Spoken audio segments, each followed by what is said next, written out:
Sebanyak 896 peserta dari berbagai klub sepatu roda di Indonesia meramaikan kejuaraan sepatu roda Champ of the Champ 2025 yang berlangsung di sirkuit Mijen dan lintasan sepatu roda Jatidiri, 9 hingga 11 Mei 2025. Ketua Panitia Champ of the Champ 2025, Liliani Pitarto menyebut jumlah peserta yang tampil dalam ajang ini melebihi target semula yang diperkirakan akan diikuti sekitar 600 peserta. Target kami sekitar 600 atlet, karena kebetulan ada yang ujian, habis lebaran, kemudian ada klub-klub yang masih vakum belum latihan, kata Liliani saat ditemui di sela pelaksanaan kejuaraan Champ of the Champ 2025, Sabtu, 10 Mei 2025. Tapi puji Tuhan ini menjadi suatu kebanggaan bagi kami ternyata yang mendaftar ada 896 atlet dari berbagai daerah, katanya. Liliani memaparkan, sejumlah klub sepatu roda dari Jawa Tengah, Jawa Barat, Jawa Timur, di Yogyakarta, NTB, Sumatera Selatan, Jambi, dan Kalimantan Timur berpartisipasi dalam ajang ini.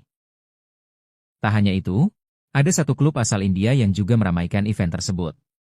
Ini menjadi apresiasi bagi kami, juga merasa dihargai karena perjalanan mereka itu jauh bisa sampai ke sini, biaya juga tinggi.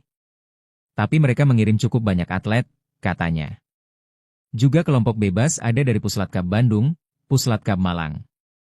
Jadi yang tampil di kelompok bebas, bukan hanya atlet biasa, ada juga atlet PON.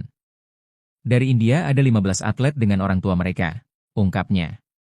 Adapun nomor yang diperlombakan diantaranya kategori speed 500m, 1000, eliminasi, road race dan beregu, tim sprint, relay, kemudian kategori standar 300m, 500m dan 1000m, dan kategori pemula 50m dan 100m.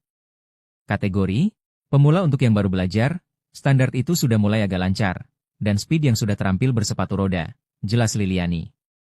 Mengingat kejuaraan Champ of the Champ 2025 ini berfokus pada pembinaan atlet usia dini, maka dibagi berdasarkan kelas sekolah. Ada 6 kelompok yakni TK Putra dan Putri, SD kelas 1-2 Putra dan Putri, SD kelas 3-4 Putra dan Putri, SD kelas 5-6 Putra dan Putri, SMP Putra dan Putri, SMA dan kelas bebas, sudah lulus SMA. Pada pelaksanaan hari kedua di lintasan sepatu roda Jatidiri, sekaligus dilakukan pembukaan yang dihadiri Kabid Keolahragaan Dispora Parjateng, Suci Baskorowati, dan Kabid Binpres KONI Jateng, Rumini. Suci menyampaikan, pihaknya berharap muncul atlet-atlet sepatu roda asal Jawa Tengah yang punya prestasi di level nasional bahkan internasional. Dari target kami sebetulnya kemarin itu hanya sekitar 600 atlet ya. Karena kebetulan memang ada yang ujian, kemudian habis lebaran itu banyak klub yang masih vakum ya. Tapi puji Tuhan ini bisa kebanggaan bagi kami.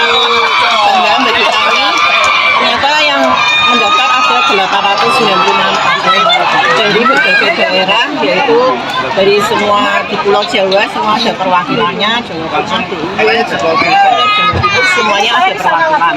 Kemudian dari luar pulau itu ada yang dari Kalimantan Timur, dari Klub Pasir, lalu dari Klub KIS Balikpapan, dari Sriwijaya, Palembang, kemudian dari JIS Jambi, kemudian juga dari Tastura Lombok Tengah, NTB, dan Mandalika Lombok. Jadi ini merupakan satu apresiasi dan kami merasa sangat dihargai ya, karena perjalanan mereka itu kan sangat jauh untuk bisa sampai ke sini, biaya juga tinggi, tapi mereka mengirim cukup banyak atlet. Juga dari teman-teman klub berbagai ini ada yang tidak hanya klub, tapi untuk kelompok bebasnya dari Puslatkab Bandung, Puslatkab dari Malang juga mereka mengikuti. Jadi yang tampil di kelompok bebas bukan hanya atlet-atlet biasa, tapi juga para pemain-pemain yang sudah cukup bagus dan atlet PON. Ada yang dari luar tadi? Oh iya, ada tambahan yang tamu kita dari India ada 15 atlet hadir dengan orang tuanya, jadi ada 28 Berapa kategori itu kategorinya? Kategorinya, jadi lombanya untuk pembinaan ada kelompok pemula, lalu baru belajar, kelompok standar itu sudah mulai agak lancar, dan kelompok speed yang sudah terampil bersepatu. Ada kelompok usia? Ada kelompok usia?